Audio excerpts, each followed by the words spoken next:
ہم،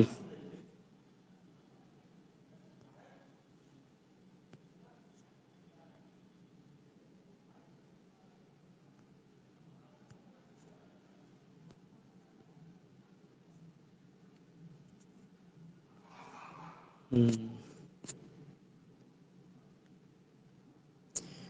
چلو بسم اللہ الرحمن الرحیم۔ آج ہے امامہ کا بیان۔ امامہ تو آپ لوگوں کو پہننا نہیں رہتا ہے، مردوں کو پہننا رہتا ہے، تو آپ لوگوں کے لیے بے فائدہ یا بے مقصد نہیں ہوگا یہ بیان، فائدہ مند ہی ہوگا، کم سے کم کچھ مسائل جان لیں گے آپ لوگ، اور باقی آپ کے گھروں میں آپ کے بھائی ہوں گے، باپ ہوں گے، آگے کی زندگی میں آپ کے بچے ہوں گے، تو کم سے کم ان کے تعلق سے آپ بتا سکتے ہیں کہ امامہ باندھنے سے یہ فائدے ہوتے ہیں۔ امامہ باندھنا سنت ہے، خصوصاً نماز میں، کہ جو نماز امامہ کے ساتھ پڑھی جاتی ہے اس کا ثواب بہت زیادہ ہوتا ہے۔ امامہ کے متعلق چند حدیثیں اوپر ذکر کی جا چکی ہیں۔ مسئلہ یہاں پر دیکھ لیجئے، کہتے امامہ باندھے تو اس کا شملہ وہ جو پیچھے لٹکتا رہتا ہے نا، اس کا شملہ پیٹھ پر دونوں شانوں کے درمیان لٹکا لے۔ شملہ کتنا ہونا چاہیے اس میں اختلاف ہے، زیادہ سے زیادہ اتنا ہو کہ بیٹھنے میں نہ دبے۔ بعض لوگ شملہ بالکل نہیں لٹکاتے، یہ سنت کے خلاف ہے، اور بعض شملہ کو اوپر لا کر امامہ میں گھرس لیتے، امامہ میں گھرس دیتے ہیں، یہ بھی نہ چاہیے۔ خصوصاً حالت نماز میں ایسا ہے تو نماز مکروہ ہوگی۔ مسئلہ نمبر 2، امامہ کو جب پھر سے باندھنا ہو تو اسے اتار کر زمین پر پھینک نہ دے، بلکہ جس طرح لپیٹا ہے اسی طرح ادھیڑا جائے۔ یعنی ایسے بندھا بندھایا امامہ سر سے نہیں اتارنا چاہیے، بلکہ جس طریقے سے آپ نے امامہ لپیٹا تھا اسی طریقے سے اس کو ایک ایک پیچ کھول کر کے اس کو نکالنا چاہیے۔ مسئلہ نمبر 3، ٹوپی پہننا خود حضور اقدس صلی اللہ تعالی علیہ وسلم سے ثابت ہے، مگر حضور صلی اللہ تعالی وسلم امامہ بھی باندھتے تھے، یعنی امامہ کے نیچے ٹوپی ہوتی، اور یہ فرمایا کہ ہم میں اور ان میں فرق ٹوپی پر امامہ باندھنا ہے، یعنی ہم دونوں چیزیں رکھتے ہیں، اور وہ لوگ یعنی دوسری قوم کے لوگ صرف امامہ ہی باندھتے ہیں، جس کو پگڑی کہتے ہیں، اس کے نیچے ٹوپی نہیں رکھتے۔ چنانچہ یہاں کے کفار بھی اگر پگڑی باندھتے ہیں تو اس کے نیچے ٹوپی نہیں پہنتے۔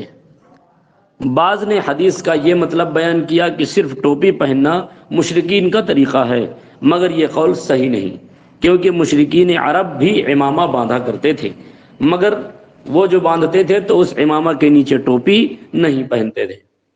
مرقات شرح مشکات میں مذکور ہے کہ حضور اقدس صلی اللہ علیہ وسلم کا چھوٹا امامہ 7 ہاتھ کا اور بڑا امامہ 12 ہاتھ کا تھا، بس اسی سنت کے مطابق امامہ رکھے، اس سے زیادہ بڑا نہ رکھے۔ بعض لوگ بہت بڑے امامے باندھتے ہیں، ایسا نہ کرے کہ سنت کے خلاف ہے۔ مارواڑ کے علاقے میں جیسے راجستھان کے لوگ ہوتے ہیں، بہت سے لوگ پگڑیاں باندھتے ہیں جو بہت کم چوڑی ہوتی ہے اور 40-50 گز لمبی ہوتی ہے۔ اس طرح کی پگڑیاں مسلمان نہ باندھے۔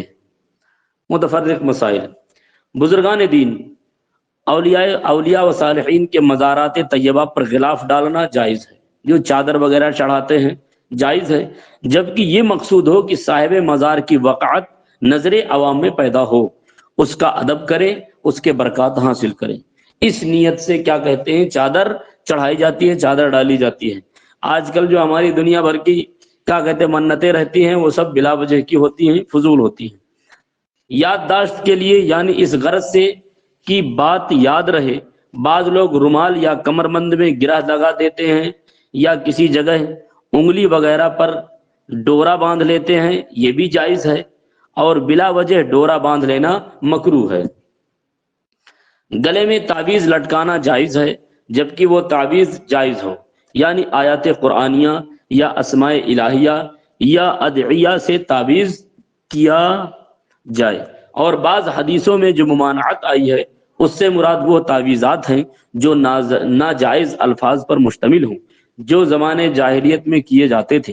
اسی طرح تعویذات اور آیات و احادیث اور ادعیہ کو رکابی میں لکھ کر مریض کو بنسبت شفا پلانا بھی جائز ہے۔ جنب و حائض و نفسہ بھی تعویذات کو گلے میں پہن سکتی ہیں، بازو پر باندھ سکتے ہیں جبکہ غلاف میں ہوں۔ سمجھ رہے ہیں؟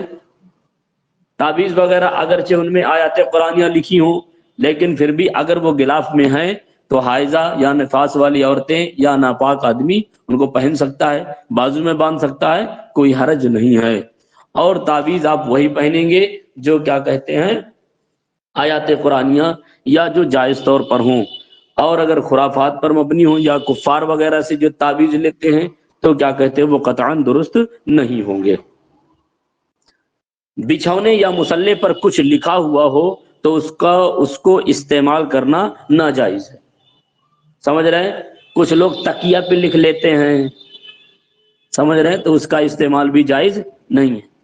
یہ عبارت اس کی بناوٹ پہ ہو یا کاڑھی گئی ہو یا روشنائی سے لکھی ہو، اگرچہ حروف مفردہ لکھے ہوں، کیونکہ حروف مفردہ کا بھی احترام ہے۔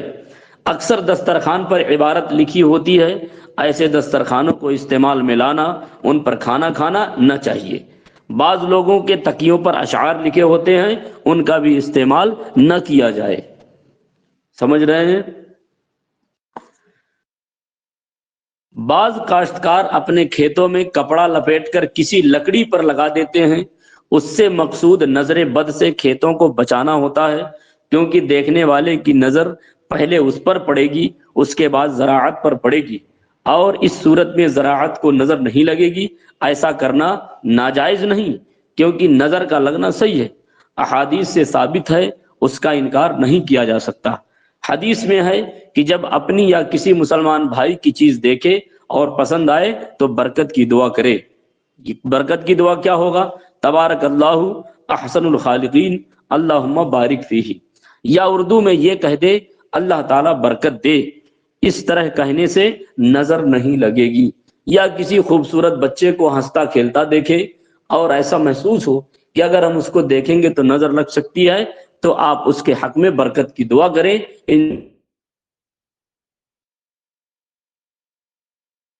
ختم ہو گئی۔ اب یہاں ہے جوتا چپل پہننے کا بیان۔